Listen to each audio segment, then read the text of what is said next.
కేంద్ర బీజేపీ ప్రభుత్వం ప్రధానమంత్రి నరేంద్ర మోడీ ఆధ్వర్యంలో బడుగు బలహీన వర్గాల అభివృద్ధికి అనేక సంక్షేమ పథకాలు ప్రవేశపెట్టి పేదల అభివృద్ధికి బాటలు వేయడం జరుగుతుందని వికారాబాద్ బీజేపీ జిల్లా ఉపాధ్యక్షులు రాజేందర్ రెడ్డి పేర్కొన్నారు.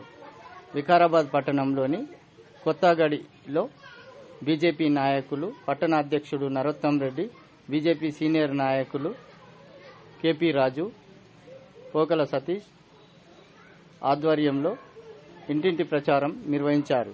ఈ సందర్భంగా జిల్లా బీజేపీ ఉపాధ్యక్షులు రాజేందర్ రెడ్డి మాట్లాడుతూ తెలంగాణలో పార్లమెంట్ ఎన్నికల్లో బీజేపీ అన్ని స్థానాల్లో విజయం సాధించబోతుందని పేర్కొన్నారు. ముఖ్యంగా చేవెళ్ల పార్లమెంటులో కొండ విశ్వేశ్వరరెడ్డి భారీ మెజార్టీతో విజయం సాధించి రికార్డు సృష్టించబోతున్నారని పేర్కొన్నారు.